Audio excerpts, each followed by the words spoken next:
హైకోర్టులో కేసు ఉంది. హైకోర్టులో పోయి ఈ ప్రభుత్వం ఏం చెప్తుంది? లేదు ఫార్మాసిటీ ఉంటుంది. మరి ఆడ 3,000 ఎకరాల్లో వాడేవాడు అంబాయినా సల్మాన్ ఖాన్ వంతారను బొంతారను పెడతారు. ఈ జూ పార్క్ కొంచెం ఆడబెడతారట. ఎందుకు జూ పార్క్ అమ్ముకతో పెట్టానుక? ఏం జరుగుతుంది రాష్ట్రంలో? అసలు మేము ఇటువంటి చిల్లర పనులు చేయలేదే. మేము ఉన్నప్పుడు ఇంత దుర్మార్గమైన కార్యక్రమాలు చేయలేదే. ఇది ఎక్కడ దిక్కుమాలిన దందా? ఏం జరుగుతుంది అసలు? ఏం చేయదలుచుకున్నారు ఈ రాష్ట్రాన్ని? ఇదేం పోతున్నా?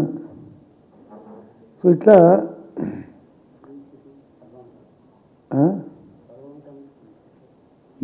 అది ఏందో నేను ఒక్కటే మాట్లాడుతున్నానండి. బిజినెస్ మీట్ పెడతాం, ఎంఓయూలు చేసుకుంటాం. ఏ ప్రభుత్వం చేయాల్సింది. అడ్డగోలు జమాబందీ దానికి లెక్కలేని కథ అంటే ఏందన్నట్టు ఒక హైప్ క్రియేట్ చేసుడు. దీనికి ఆచుడు, దీనికి గురువు చంద్రబాబు నాయుడు. ఇప్పుడు చంద్రబాబు నాయుడు చెప్పిన లెక్కల బిజినెస్ వచ్చేది ఉంటే, ఎంఓయూలు సక్సెస్ అయ్యేది ఉంటే ఆంధ్రప్రదేశ్లో ఈ పాటికి 20 లక్షల కోట్లు వచ్చి ఉండాలి. ఆయన ఫస్ట్ టైం అలా సీఎం ఉన్నప్పుడు ఆ ఊళ్ళో పెట్టే కదా వైజాగ్లో,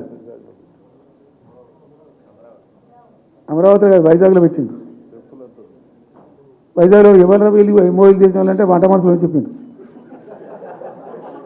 ఆ స్టార్ హోటల్లో ఉండే బయట వంట మనుషులు, వాడు ఎవడు ఆ సప్లై చేసేటోళ్ళు, వాడు వచ్చి కూర్చోపోయి సంతకం పెట్టి పెట్టిండు వాడు పాపం. అవునా అండి, పాపులర్ అయింది అది. ఇప్పుడు మరి ఎక్కడ ఆ పెట్టుబడులన్నీ ఎక్కడ చెప్పండి? ఆఖరికి 10,000 కోట్లు అన్న రావాలి. 15 లక్షల కోట్లు, 6 లక్షల కోట్లు, 8 లక్షల కోట్లు.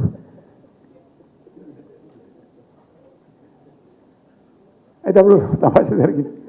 ఈ భోపాల్ ముఖ్యమంత్రి, అప్పుడు నేను ముఖ్యమంత్రి నుండి భోపాల్ ఉన్న ఆయన పేరు శివరాజ్ సింగ్ చౌహాన్, ఆయన సీఎం ఉండే. ఆయన ఆ ప్లానింగ్ అదే ఇప్పుడు నీతి ఆయోగ్ ఉంది కదా, దానిలో సబ్ కమిటీకి ఆయన చైర్మన్. నేను భోపాల్లో పెడితే బాయ్సాబ్ గారు వచ్చిపోను ఖచ్చితంగా ఊరికే బతిమాలితే ఫోన్ల మీద ఫోన్లు చేస్తే ఏం భోపాల్ లేవా మీరు చూసుకోండి అంటే, లేదు సార్ నువ్వు తప్పకుండా రావాలంటే సరే అని పోయినండి.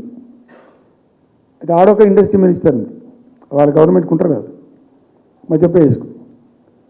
ఆమె వచ్చి నీ కొడుకు వచ్చి బాగా ఆగమాగం చేస్తానని మమ్మల్ని అంటే ఎందుకు చేస్తాడమంటే, ఆయన అదొకటితోటి మాట్లాడి ఎక్కువ చేసుకుంటుండు బాగా అంటే, నువ్వు కూడా అన్నాడు గట్టిగా చెయ్యి.